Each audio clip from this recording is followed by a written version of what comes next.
Direto de João Levade. Hoje eu vou explicar se um juiz do planeta Terra ele pode recusar provas verdadeiras, provas lícitas. Ou seja, juiz nenhum do planeta Terra hoje tem o poder de recusar provas verdadeiras lícitas, não. Ele poderia recusar se fosse uma prova falsificada, um testemunho falso, algo desse tipo. Você tá entendendo? Uma prova forjada. Uma prova de uma nota de R$3 forjada. Sabemos que no Brasil não tem uma nota de R$3.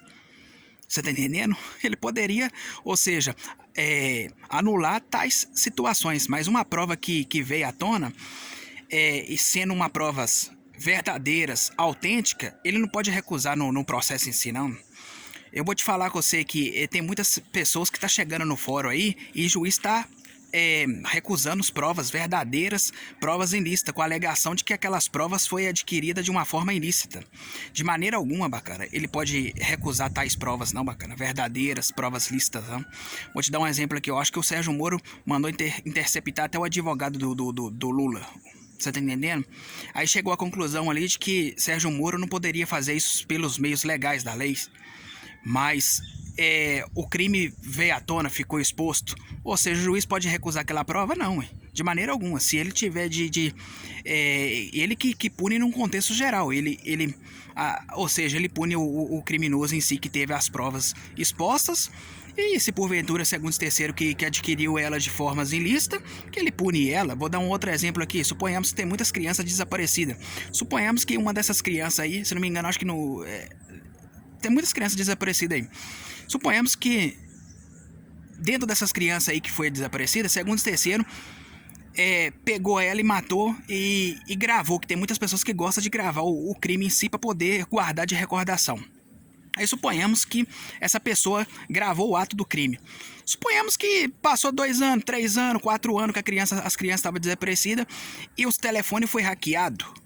E aí aquelas provas veio à tona. O policiamento instaurou o inquérito, investigou, chegou à conclusão de que aquelas provas são verdadeiras, são provas lícitas. E aí, bacana, chegou lá no fórum, o juiz vai fechar o olho para aquelas provas que vieram à tona? De forma alguma.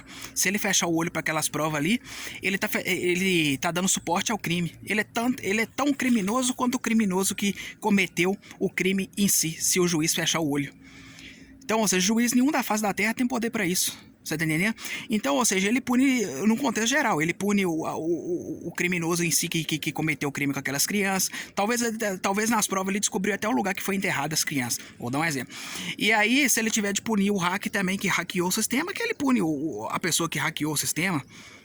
Né? Então, ou seja, ele pune num contexto geral.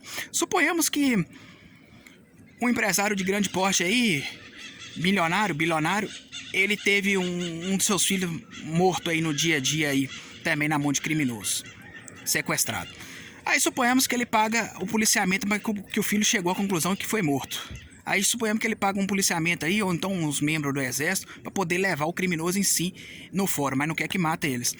E aí suponhamos que o policiamento ali chega ali a torturar aquela pessoa, para obter provas. Suponhamos que esse camarada que sequestrou é o mesmo, é aquele tipo de criminoso que gosta de tirar as fotos, gosta de filmar, de gravar o áudio da pessoa chorando, esperneando ali no sofrimento da pessoa para guardar de recordação. E aí, bacana, o policiamento na base da tortura consegue tudo isso aí. Aí levou lá no fórum lá, chegou na mão do juiz, o policiamento investigou, as provas são autênticas e tal. O juiz vai fechar o olho, não, juiz, essas provas foi adquirida de forma ilícita. E cortou um dedo meu aqui, ó, nessa mão. Na outra ele arrancou, foi 3, quebrou 2 dentes meu aqui e tal, fez isso, fez aquilo. Essas provas foi ilícita.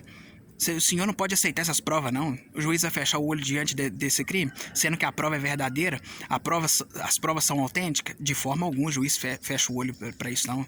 Você tá entendendo? Ele pune no contexto geral. Ele dá a penalidade ao criminoso em si que cometeu os crimes, todo mundo ali.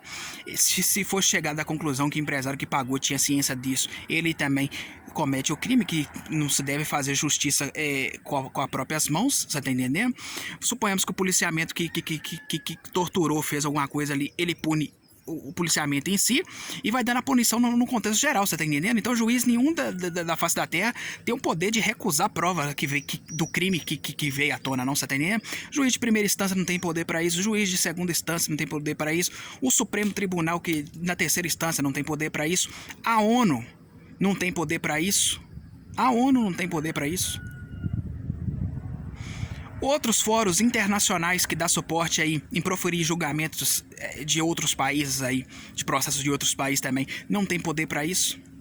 Nenhum juiz da face da terra tem poder para isso, não. Você tá entendendo? Ele pode anular provas que vieram à tona ali, mas que são provas falsificadas. Nesse caso aí sim, uma falso testemunho, aí sim, igual eu falei lá atrás.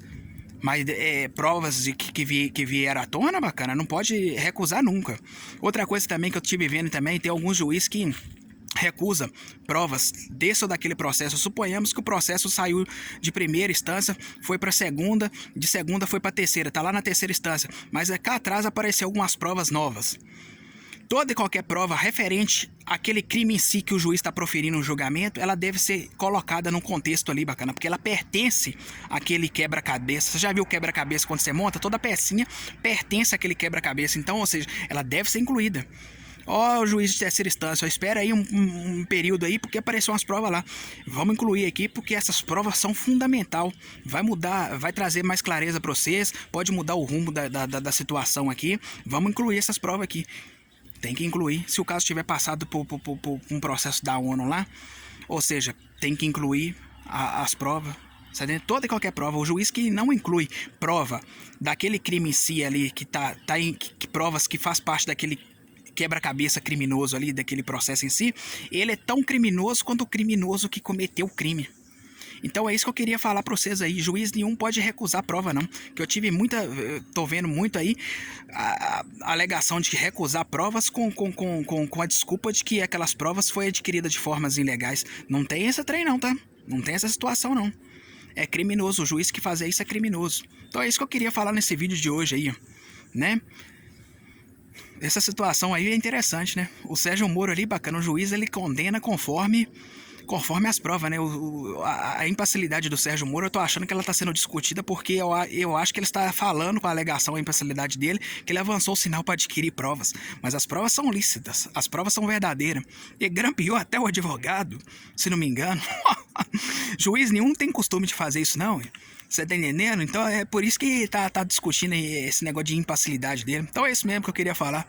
Direto de João Molevade, Jacuí, Terra Assombrada. Ah, um lembretinho, hein? Essas provas do caso Lula são tudo autênticas, verdadeira, tá? Direto de João Molevade, Jacuí, Terra Assombrada.